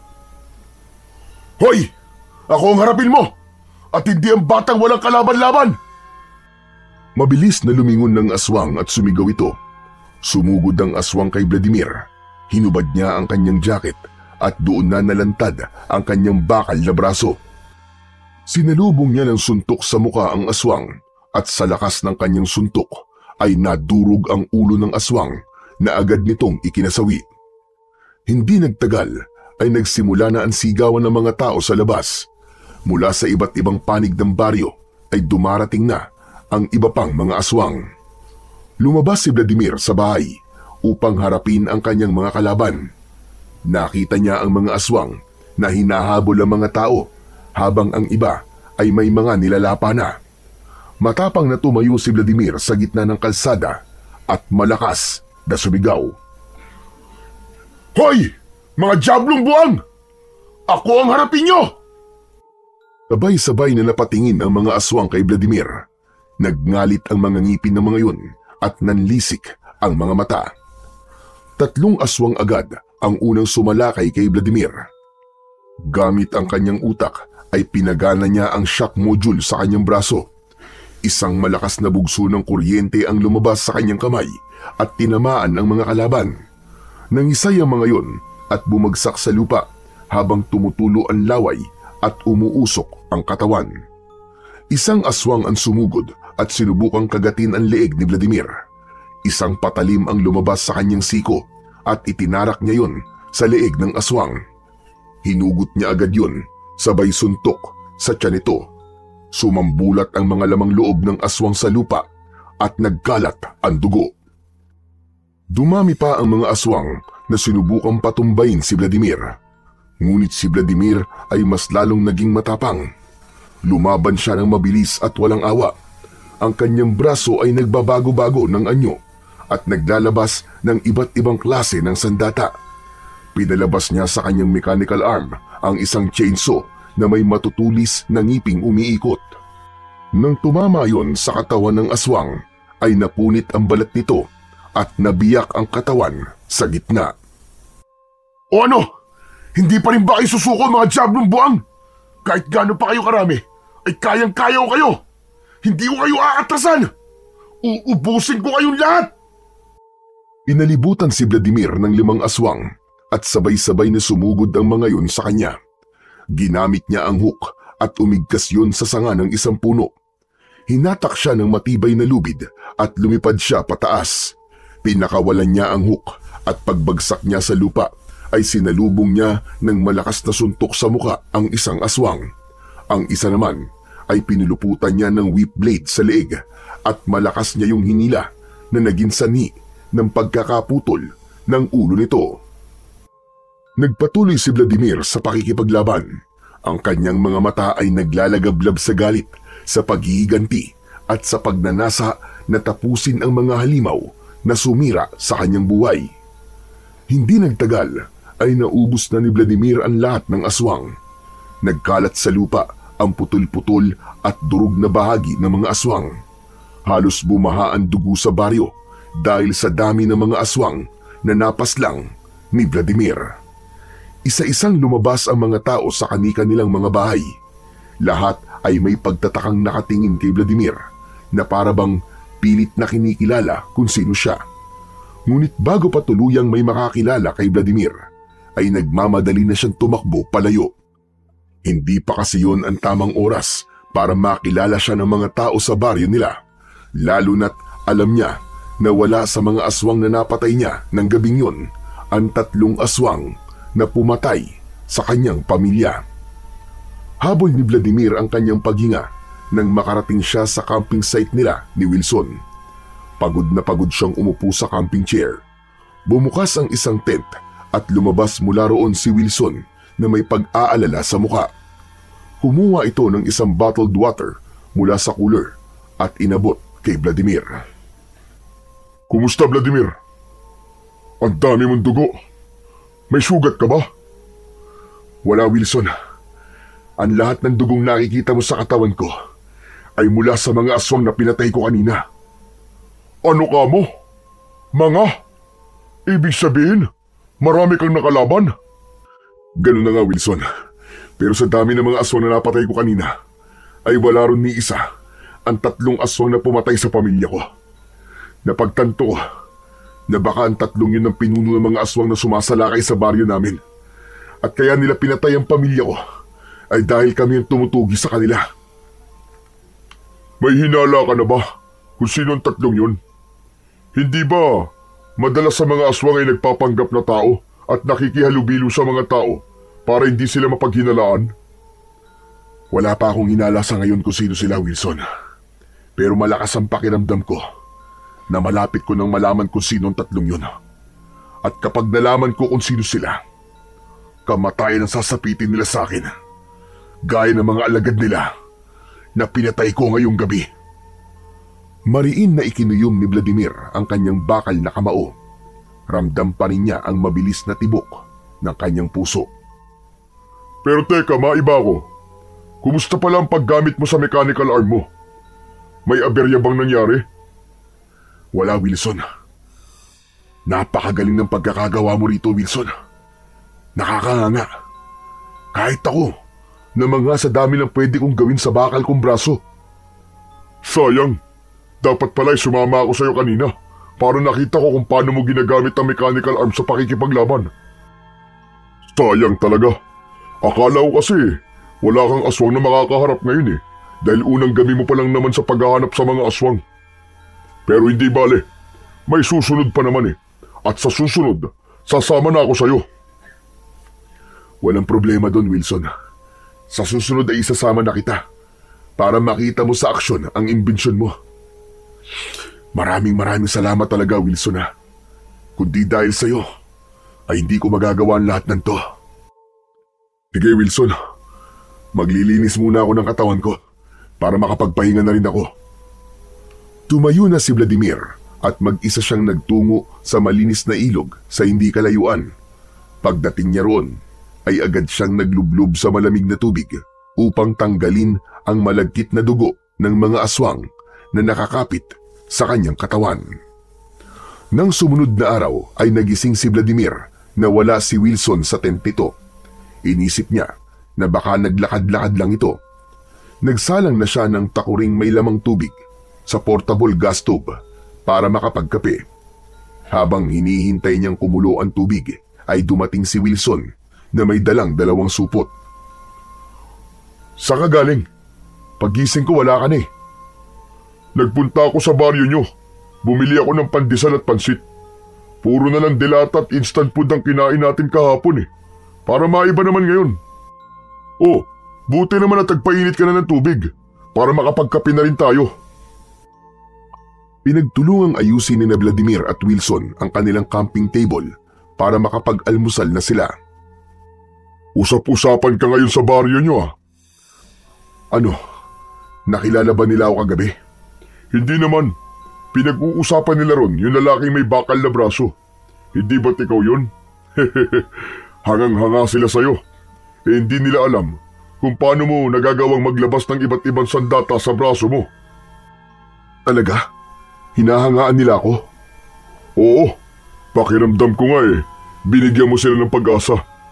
Narinig ko kasi na sinabi ng isang matanda na ang tagal na raw na panahon na walang naglakas na loob na makipaglaban sa mga aswang. Nakakatuwang marinig yan, Wilson. Yan naman talaga ang isa sa hangarin ko eh. Kaya ako nagbalik sa baryo namin para bigyan ng pag-asa ang mga tao bukod sa gusto kong magiganti. Nasa tamang landas ang goal mo, Vladimir. Kaya sana ay hindi ka maligaw. Sana kahit anong balakid ang humarang sa'yo ay huwag kang panghihinaan ng loob. Huwag mong kakalimutan kung bakit ka nandito at kung bakit ko'y pinagkatiwala sa'yo ang mechanical arm. Huwag ka mag-alala, Wilson. Nangangako ko na walang kahit na sino o anumang makakapigil sa hangarin ko kung bakit ako bumalik. Hindi ako titigil hanggat hindi ko nauubos sa mga aswang sa baryo namin. Nang sumipol na ang takuri, ay tumigil na muna sa pag-uusap sina Vladimir at Wilson. Nagtimpla na sila ng kape at nagsimula na silang mag-almusal. Sa gitna ng pag-aalmusal nila, ay biglang pumasok sa isipan ni Vladimir ang mga huling na pag-usapan nila ng kanyang ama. Bumalik sa alaala niya ang sinabi nito na may hinala na ito na si Mayor Silverio at si Antonio ang isa sa mga aswang sa kanilang baryo. Naalala niya rin ang sinabi ng tatay niya na nakita ng kapatid niya ang isang aswang na pumasok sa abandonadong gusali malapit sa bahay ni na Mayor Silverio at mula roon ay lumabas ang mayor. Isang ideya ang naisip ni Vladimir dahil doon. Wilson, may pupuntahan ako mamayang gabi. Oh, saan naman? Sa abandonadong gusali malapit sa bahay ng mayor namin dito. Ipinaliwanag ni Vladimir kay Wilson ang hinala noon ng pamilya niya kung sino ang aswang sa baryo nila. Tumangu-tango naman si Wilson matapos niyang magkwento. Kung ganun, may basihan naman pala na si Mayor Silverio ay isa sa mga aswang. At ang anak niya na si Antonio. Ano? Yung best friend mo na papakasalan ng nobya mo? Ex-girlfriend pala? Aba, kung sakali pala, ay aswang ang papakasalan ni Bianca. Kaya nga eh, kinakabahan tuloy ako na baka may masamang pinaplano si Antonio kay Bianca kung totoo man na aswang siya. Noon kasi, sarado pa ang isip ko na may posibilidad na aswang si Antonio. Pero sa mga nangyayari ngayon, parang lahat ng tao sa baryo namin ay talagang pinaghihinalaan ko na aswang. Ganyan ka dapat mag-isip. Hindi mo pwedeng pairalin palagi ang puso mo. Dapat ay gamitin mo rin ang utak mo. Minsan kasi, kapag puso sinusunod mo, ay dito ka matatalo. Pero sasama ako sa mamayang gabi. Baka biglang magkaroon ng aksyon eh. Mas mabuting nandun ako para makita ko naman in action ang imbensyon ko. Matapos ang kanilang almusal, ay sandaling nag-ensayo si Vladimir sa paggamit ng mechanical arm niya habang pinapanood siya ni Wilson. Kinagabihan, pagsapit ng 10:00 ng gabi, ay lumabas ng gubat si Vladimir kasama si Wilson. Nagtungo sila sa abandonadong gusali malapit sa bahay ni na Mayor Silverio. Sa pagkakatanda ni Vladimir, gagawin sanang grocery ang gusali na yon, ngunit hindi na natuloy dahil sa kakulangan ng budget. Pumasok ang dalawa sa gusali at sumalubong sa kanila ang masangsang na amoy. Grabe! Ang baho naman dito! Parang ang daming patay na daga! Hindi nagsalita si Vladimir. Nakiramdam siya sa paligid. Mabigat ang hangin doon na parang anumang sandali ay may hindi magandang mangyayari. Pagpunta nila sa ikalawang palapag, ay nakarinig sila ng yabag ng sapatos sa ibaba. Nagkatinginan sina Vladimir at Wilson. Nag-usap sila gamit ang mga mata at agad silang nagtago sa likod ng mga nakasalansan na mga drum. Mula roon ay nakita ni Vladimir si Mayor Silverio. Umakyat yun sa second floor at tumayo sa gitna. Hindi nagtagal ay malakas na sumigaw ang mayor at kitang-kita nila ang mabilis na pagbabago nito ng anyo. Hindi makapaniwala si Vladimir na totoo ang hinala ng pamilya niya na isa nga itong aswang. Nag-anyong aswang si Mayor Silverio. Bagyang lumaki ang katawan nito at tinubuan ng makapal na balahibo. Humaba at naging matutulis ang mga kuko nito. Maging ang ngipin nito ay naging matulis na pangil. Humihingal si Mayor Silverio matapos nitong magbagong anyo. Aalis na sana ito pero agad na lumabas si Vladimir sa pinagtataguan. "Mayor Silverio!" Napalingon sa kanya ang mayor. Bumakas ang gulat sa mukha nito nang alisin ni Vladimir ang panyong nakatakip sa bibig niya. Maging ang hood ay inalis na rin niya. Hindi! Vladimir! Buhay ka! Nagulat ka ba? Ako rin eh. Gulat na gulat ako na isa ka palang aswang hayop ka. Pero tapos na ang pagpapanggap mo at tatapusin ko na rin ang buhay mo ngayon. Walang abisong sumugod si Mayor Silverio. Sa isang kisap mata ay nasa harapan na ito ni Vladimir. Isang malakas na suntok ang pinadapo nito sa kanyang muka. Tumilapon si Vladimir at tumama ang likod niya sa pader. Mabilis siyang tumayo at pinagana niya ang core stabilizer sa loob ng kanyang mechanical arm at nag-recalibrate ang mekanismo sa kanyang braso. Sa isang iglap, lumabas mula sa bakal niyang braso ang shock blade. Gawa yun sa isang enerhiya na parang kidlat na mistulang patalim. Muling umatake si Mayor Silverio, ngunit sinalubong na ito ni Vladimir. Humiwa sa balikat nito ang shock blade at napasigaw ito sa sakit. Umusok ang sugat ng aswang. Umangil si Mayor Silverio at mula sa likod nito ay lumabas ang mga malalaking pakpak na parang sa paniki. Lumipad ito patungo kay Vladimir. Nagawa nitong hawakan ng balikat ni Vladimir at malakas siya nitong binalibag sa sahig. Akmang kakalmutin siya nito, ngunit itinutok niya rito ang kanyang kamay at nagpakawala yun ng pressure bullet at tumama yun sa mismong dibdib nito. Tumagos yun hanggang sa likod ng aswang. Hindi makapaniwalang napatingin si Mayor Silverio sa malaking buta sa dibdib nito. Kasunod nun ay sumuka ito ng dugo at bumagsak sa sahig. "Diablong buwang ka! Napakadali mo naman palang patayin! Pwe!" Lumapit sa kanya si Wilson. Tuwang-tuwa nitong niyakap si Vladimir at pagkatapos ay tinignan ang mechanical arm. Grabe! Ako ang gumawa sa mechanical arm mo. Pero sobra ako naman nga sa nakita ko. Sabi ko naman sa iyo, Wilson eh. Napakaastig nitong imbensyon mong to. Magsasalita pa sana si Wilson nang isang boses ng babae ang narinig nila sa may puno ng hagdan paakyat sa second floor ng gusali. "Vladimir? Ikaw ba yan?" Napalingon si Vladimir sa pamilyar na boses na yon at nanlamig siya nang makita niya si Bianca. Marahan at hindi ito makapaniwalang naglakad palapit sa kanya. Hinawakan nito ang mukha niya. Pagkatapos ay napatingin ito sa bakal niyang braso. "Anong nangyari sa'yo? Ang akala naming lahat ay patay ka na. At ang braso mo, bakit naging bakal na?" Mahabang kwento, Bianca. Pero ang importante ay nandito na ulit ako para tapusin ang paghahari ng mga aswang dito. Tignan mo, napatay ko na si Mayor Silverio. Isa siya sa mga aswang na pumapatay dito sa baryo natin. Napasinghap si Bianca nang makita ang walang buhay na katawan ng aswang. Hinawakan ni Vladimir ang magkabila ang braso ni Bianca at diretso itong tinignan sa mga mata. "Bianca, makinig ka sa aking mabuti. Alam kong ikakasal na kayo ni Antonio, pero mas makakabuting huwag mo nang ituloy. Anak siya ni Mayor Silverio, kaya aswang din siya panigurado. Baka may pinaplano siyang hindi maganda sa'yo." "Ano ka mo? Aswang si Antonio?"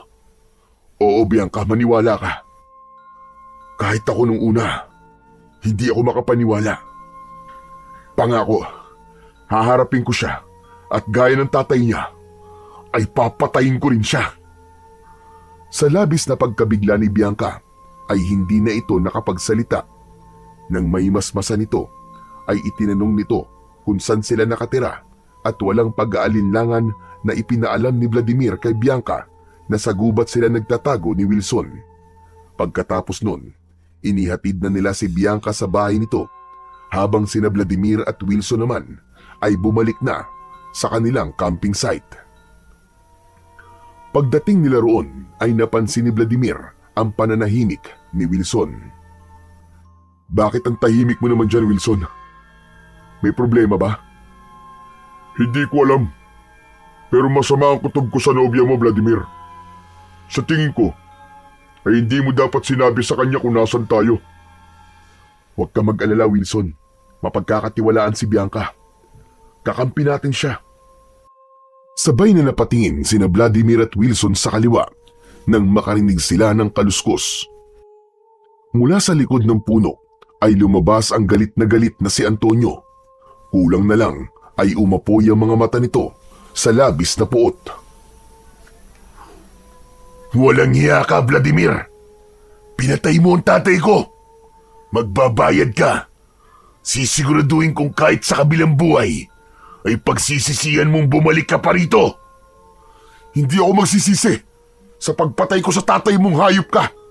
Dahil marami na kayong kinuwang mga buhay. Kung meron man akong pinagsisisihan, ay yun ang nakipagkaibigan ako sa katulad mo. Malakas na sumigaw si Antonio at mabilis itong nag-anyong aswang. Inihanda ni Vladimir ang sarili sa pakikipaglaban. Bago nga pala kita patayin, ay may gusto kong sabihin sa'yo. Ako at ang tatay ko ang pumatay sa pamilya mo. Ginawa namin yon dahil hadlang kayo sa plano namin na maghari ang mga aswang sa baryo natin. Kinaibigan lang kita para malaman ko mga plano nyo at upang makapaghanda kagad kami. Hindi agad nakapagsalita si Vladimir. Pakiramdam niya ay pinagsasasaksak ng paulit-ulit ng patalim ang likod niya hanggang sa tuluyan ng binalot ng puot ang puso niya. Mas mabuting sinabi mo yan sa akin dahil mas nagkaroon ako ng dahilan para patayin kang hayop ka. 3 kayong pumatay nun sa pamilya ko. Sinong isang aswang na kasama nyo? Imbis na sagutin ang tanong ni Vladimir, ay mabilis na sumugod sa kanya si Antonio, ngunit handa si Vladimir. Umandar ang hydraulic punch system ng kanyang mechanical arm. Isang suntok ang tumama sa sikmura ng aswang at tumilapo nito. Tumama ang likod nito sa puno bago bumagsak sa lupa. Hindi pa man nakakabangon si Antonio ay lumabas mula sa mechanical arm ni Vladimir ang hook at pumulupot ang lubid nun sa binti nito. Malakas niya yung hinila at lumipad ang katawan ni Antonio papunta sa kanya. Sinalubong niya ng malakas na suntok sa mukha si Antonio gamit ang kanang kamao niya. Bumulagta ang katawan ng aswang habang ang hook ay bumalik na sa bakal na braso ni Vladimir. Biglang nagkaroon ng pakpak si Antonio at lumipad ito pataas. Napakabilis nitong bumulusok sa kinatatayuan ni Vladimir at hindi na malaya ni Vladimir ang malalim na pagkalmot nito sa dibdib niya. Nagpalitan ng pag-atake sina Vladimir at Antonio. Lumabas ang patalim sa pulso ng mechanical blade at ginamit yon ni Vladimir para putulin ang isang pakpak ng aswang. Napasigaw ang aswang. Umatras si Antonio habang humihingal sa galit. Bigla itong tumalon papunta kay Vladimir at sa pagkakataon na yon ay chinarge ni Vladimir ang kinetic cannon. Itinutok niya ang palad niya kay Antonio at kumawala roon ang isang napakalakas na bola ng enerhiya. Tumama yun sa dibdib ni Antonio habang nasa ere ito. Tumilapo nito at bumagsak sa lupa ng pasadsad. Butas ang dibdib ni Antonio at wala na yung buhay. Lalapitan sana ni Vladimir si Antonio nang mula sa kung saan ay lumabas ang umiiyak na si Bianca. Ang akala niya ay sa kanya ito lalapit, ngunit laking gulat niya nang kay Antonio ito lumapit. Humahagulgul nitong niyakap ang walang buhay na katawan ni Antonio. Antonio! Antonio, gumising ka! Hindi ka pwedeng mamatay! Mahal na mahal kita! Naguluhan si Vladimir sa nangyari. Maya-maya ay galit na tumingin si Bianca kay Vladimir. Tumayo ito at hindi nito inalis ang tingin nito sa kanya. Tinatanong mo kay Antonio kung sino ang isa pang aswang na kasama nilang pumatay sa pamilya mo. Hindi ba? Ako ang aswang na yon, Vladimir.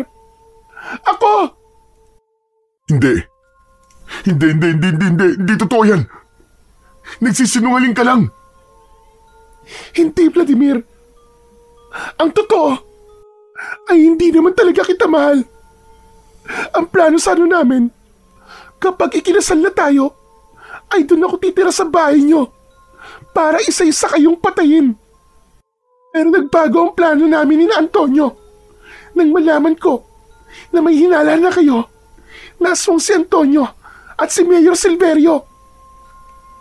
Kaya bago nyo pa sila mapatay, ay pinatay na namin ang pamilya mo. Pero maswerte ka. Nakaligtas ka lang. May sapusa ka bang hayop ka? Hindi ako naniniwala sa iyo, Bianca. Bawiin mo mga sinabi mo. Gusto mo ba ng pruweba? Pues, ito ang patunay. Sa isang iglap ay naging aswang si Bianca. Labis na nagimbal si Vladimir sa katotohanang bumagsak sa kanyang harapan. Mabilis na sumugod si Bianca. Halos hindi na ito makita ni Vladimir sa sobrang bilis nito. Nakailag si Vladimir sa pagsunggab ni Bianca, ngunit tinamaan siya sa likod ng matutulis nitong mga kuko. Huwag mo akong pilitin na labanan ka, Bianca! Lumabang ka, Vladimir! Lumabang ka! Dahil parehas ng pag-iiganti ang dahilan natin kung bakit gusto nating patayin ang isa't isa ngayon! Naglabas si Vladimir ng shockwave mula sa kanyang braso. Tinamaan si Bianca at tumalsik ito. Mabilis na bumangon si Bianca at sumigaw habang umaatake. Inundayan siya nito ng magkakasunod na kalmot, kaya mabilis na pinalabas ni Vladimir ang armor shield. Iniharang niya yon sa mga kuko ni Bianca. Malakas na inihampas ni Vladimir ang armor shield sa kalaban, kaya muli itong tumilapon.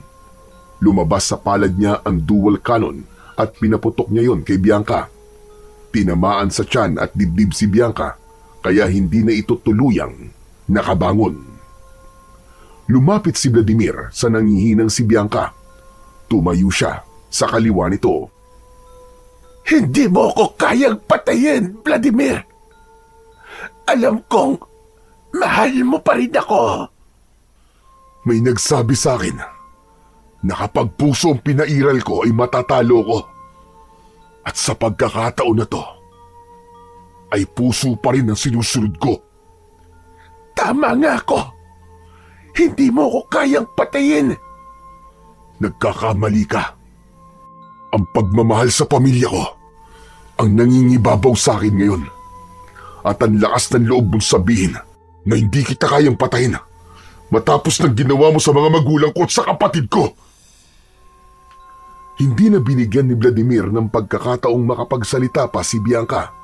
Pinalabas niya sa kanyang mechanical arm ang patalim at walang pagdadalawang isip na nilaslas niya ang leeg nito. Sumirit ang dugo ni Bianca hanggang sa binawian na ito ng buhay. Nanghihinang napaluhod si Vladimir. Hindi niya napigilan ang mapahagulgol dahil hindi niya inakala na ang babaeng minahal niya dati ay isa pala sa pumatay sa kanyang buong pamilya. Lumapit si Wilson kay Vladimir. Tinapik nito ang balikat niya. Tama lang ang ginawa mo, Vladimir. Niloko ka nilang lahat. Pinalabas nila. Nakakampi ka nila. Pero sa umpisa pa lang, ay kalaban na pala ang tingin nila sa'yo.